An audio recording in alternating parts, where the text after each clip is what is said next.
नमस्ते दोस्तों, मैं लोकेश अग्रवाल आपका वर्ल्ड विजडम हब चैनल में आपका स्वागत करता हूं। तो दोस्तों, मिडिल ईस्ट का कॉन्फ्लिक्ट और भी ज्यादा कॉम्प्लेक्स होता जा रहा है। इसराइल का नेवल और एयर स्ट्राइक्स के साथ साथ सीरिया में एक और नई पावर इमर्ज हुई है, इनफैक्ट हो चुकी है, जिन्होंने इस सीरिया पे कब्जा भी कर लिया। वो कौन है? HTS यानी हयात तहरीर अल शाम, एक नोटोरियस रिबेल ग्रुप जो कि सीरिया के बहुत बड़े हिस्सों पर कंट्रोल कर चुका है। इसके लीडर और इनकी स्ट्रेटेजी ने सीरिया के पॉलिटिकल लैंडस्केप को पूरी तरह ही बदल दिया। आज हम समझने की कोशिश करेंगे कि एसटीएस कैसे बना, इनका लीडर कौन है और कैसे इन्होंने सीरिया के कैपिटल दमिश्क के एरिया को अपने कब्जे में ले लिया। साथ ही साथ हम ये भी देखेंगे कि इजराइल जो है वो कैसे ज्यादा से ज्यादा लैंड कैप्चर क्यों कर रहा है सीरिया का। तो दोस्तों, हयात तहरीर अल शाम का फॉर्मेशन वैसे तो 2017 में हुआ, जब कुछ अलकायदा एफिलेटेड ग्रुप्स ने मिलकर एक नई फोर्स बनाई थी। इन ग्रुप्स में सबसे प्रोमिनेंट था जबात अल नुस्र, जो सीरिया के सिविल वॉर के दौरान एक पावरफुल मिलिटेंट ग्रुप था। जबात अल नुस्र ने अलकायदा से ऑफिशियली डिस्टेंस बना के एचटीएस को एस्टेब्लिश किया, लेकिन उनकी आइडियोलॉजी एक्सट्रीमिज्म और शरिया लॉ बेस्ड ही थी।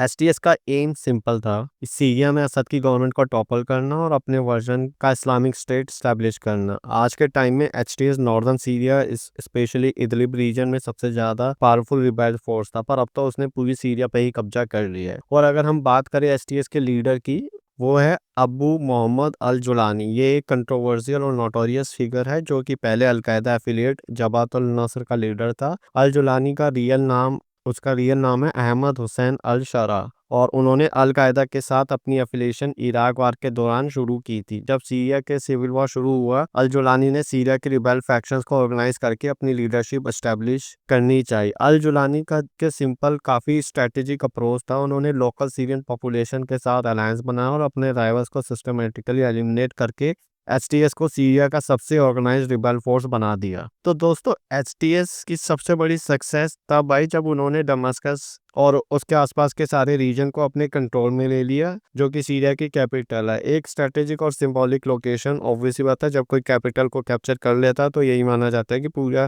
की कंट्री उसी के कंट्रोल में आ गई है। तो एचटीएस ने इस रीजन में अपनी प्रेजेंस स्टैब्लिश करने के लिए एक अग्रेसिव अर्बन वॉरफेयर स्ट्रेटेजी अपनाई थी। उन्होंने असद की फोर्सेस के वीक पॉइंट्स को टारगेट किया और अपने कंट्रोल एरियाज को सिस्टमेटिकली एक्सपेंड करते रहे वो। तो रिपोर्ट्स के हिसाब से दमिश्क के आउटस्कर्ट्स काफी हद तक अब एचटीएस के अंदर में आ चुके हैं, और असद के लिए भी एक बड़ी एम्पैरेसमेंट है वो बनी थी। इसीलिए वो असद ने एग्जाइल होने का एक मेजर रीजन ये भी था, जो कि अब उन्होंने असाइलम ले लिया रशिया में। दमिश्क और उसके आसपास का एरिया उनके कंट्रोल से जब वो निकल रहा था, तो वो असद को भी पता चल गया था, इसीलिए वो वहां से तभी उन्होंने एग्जाइल ले लिया और असाइलम उन्होंने रशिया में ले लिया। तो एचटीएस की पावर का एक मेजर सोर्स है इनका सोफिस्टिकेटेड फंडिंग नेटवर्क। कहीं ना कहीं से तो इनके पास पैसा आ ही रहा होगा, तो कहाँ कौन फंड कर रहा है, कहाँ से उनके पास इतने वेपन्स आ रहे हैं। तो ये सारे के सारे जो इनकी जो फंडिंग है, जैसे फंडिंग की हो रही है इलीगल ऑयल ट्रेड से, लोगों के ऊपर जबरन टैक्सेशन करके और स्मगलिंग के जरिए अपने ऑपरेशंस के लिए पैसा जमा करते हैं ये।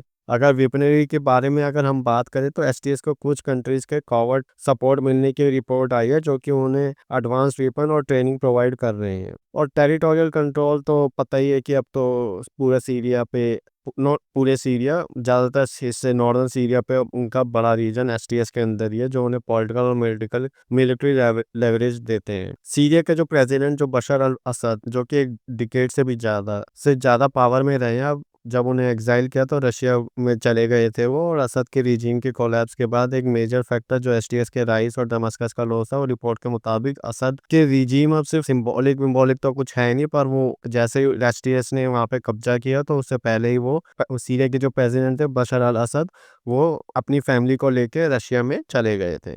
तो now the question is, Syria क्योंकि बड़ा है और यहाँ पे कई सारे फ्रेगमेंटेड अलग अलग ग्रुप्स बने हुए हैं, जो कि अपना कंट्रोल करने में लगे हुए हैं किसी पर्टिकुलर रीजन में। तो एचटीएस की अगर बात करें, तो जो नॉर्दर्न सीरिया का जो एरिया और इदलिब रीजन एचटीएस के ये अंडर में है, और इनके एक वैसे स्टेटस इन्हें देता है। तो नॉर्दर्न सीरिया की तरफ एचटीएस ने कंट्रोल किया हुआ है। वहीं पे ईरान बैक मिलिटिया जो वेस्टर्न सीरिया में भी अभी ईरान बैक मिलिटिया एक्टिव है, जो इसराइल के स्ट्राइक्स में मेजर टारगेट है। किसी तरफ यूएस बैक कर्डिश फोर्सेस जो ईस्टर्न सीरिया के कवरेज कर्डिश फोर्सेस के अंदर है और साथ ही साथ टर्की भी कहाँ पीछे रहने वाला है, जो नॉर्दर्न सीरिया के कुछ एरियाज पे टर्की बैक फोर्सेस का भी कंट्रोल है। सो ये जो भी फ्रेगमेंटेशन सीरिया को एक प्रॉक्सी बैटलफील्ड बना चुका है, जहाँ पे मल्टीपल कंट्रीज अपने इन्फ्लुएंस बढ़ाने की कोशिश कर रही हैं। इजराइल सीरिया के जो फ्रेगमेंटेड स्टेट का फायदा उठा रहे हैं, कुछ कुछ जो इजराइल है वो सीरिया के जो भी फ्रेगमेंटेड जो स्टेट बन रहे हैं उसका फायदा उठाने की कोशिश कर रहा है, चाहे वो एसटीएस का राइस हो या ईरान बैक मिलिटेंट्स का एक्सपेंशन होना। इजराइल उन्हें अपने बॉर्डर्स के लिए एक थ्रेट के रूप में देखता है, लेकिन एक्सपर्ट्स का देखना यह है कि इजराइल का असली एजेंडा सीरिया को परमानेंटली वीक बनाना और अपनी लैंड ग्रैब स्ट्रेटेजी को आगे बढ़ाना है, स्पेशली गोलन हाइट्स का इश्यू को देखते हुए। अगर इजराइल ऑल्दो जो एचटीएस है वो यूएस बैक ग्रुप है, और इजराइल क्योंकि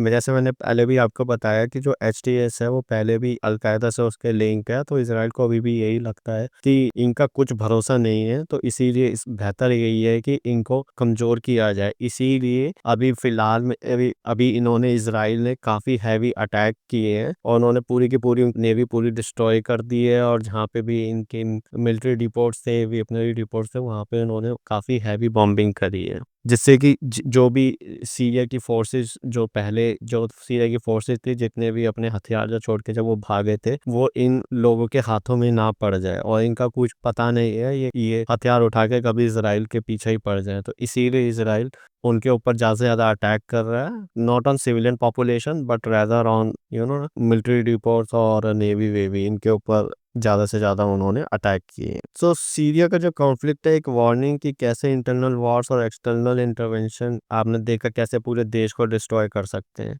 एसटीएस का राइस, असद का भाग जाना और इसराइल का फिर से अगेन अटैक करना सीरिया पे, ये सब एक बहुत बड़ा सवाल उठाता है कि वहाँ पे अब लोगों का क्या होगा। आपका क्या ओपिनियन है?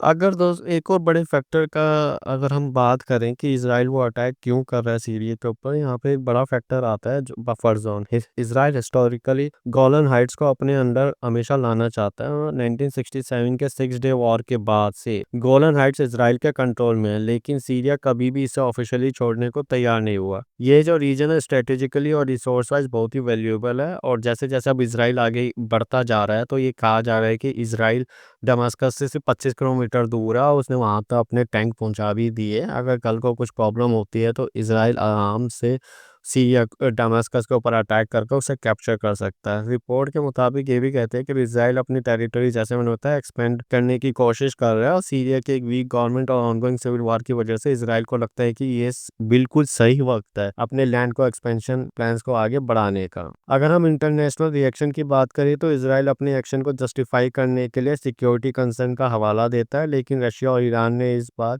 काफ़ी शार्प क्रिटिसिज्म की है, और रशिया जो कि सीरिया का एक अलाई है अक्सर इसराइल के स्ट्राइक्स को कंडेम करता है, लेकिन जब से असाद गए हैं तो वो कुछ कर भी नहीं सकते हैं। लेकिन यूएन में भी सीरिया का केस स्ट्रॉन्ग है, लेकिन इसराइल के पास यूएस का फुल सपोर्ट हमेशा ही रहता है, जो इस सिचुएशन को और कॉम्प्लेक्स बना देता है। तो ये सिर्फ इसराइल और सीरिया का मसला नहीं रह चुका है, ये एक और एग्जांपल है कि कैसे मिडिल ईस्ट में पावर डायनामिक्स कॉन्स्टेंटली शिफ्ट होते रहते हैं। ईरान, सीरिया, हिजबुल्लाह और इसराइल के बीच एक नया कॉन्फ्लिक्ट एक रीजनल वॉर में बदल गया है। इसके अलावा सीरियन सिविलियंस को पहले ही एक डिकेड लॉन्ग सिविल वॉर के इफेक्ट से जूझ रहे थे, और उनके लिए ये नया अटैक एक और बड़ी ट्रेजेडी बन के आया है। दोस्तों अब सवाल ये भी उठता है कि ये जो इसराइल और सीरिया के बीच में जो भी टेंशन हुई है, जो भी अब इसराइल ने अटैक किया, क्या ये फुल स्केल वॉर में बदलेंगे या फिर इंटरनेशनल डिप्लोमेसी इसके कंट्रोल कर पाएगी? आपका क्या ओपिनियन है?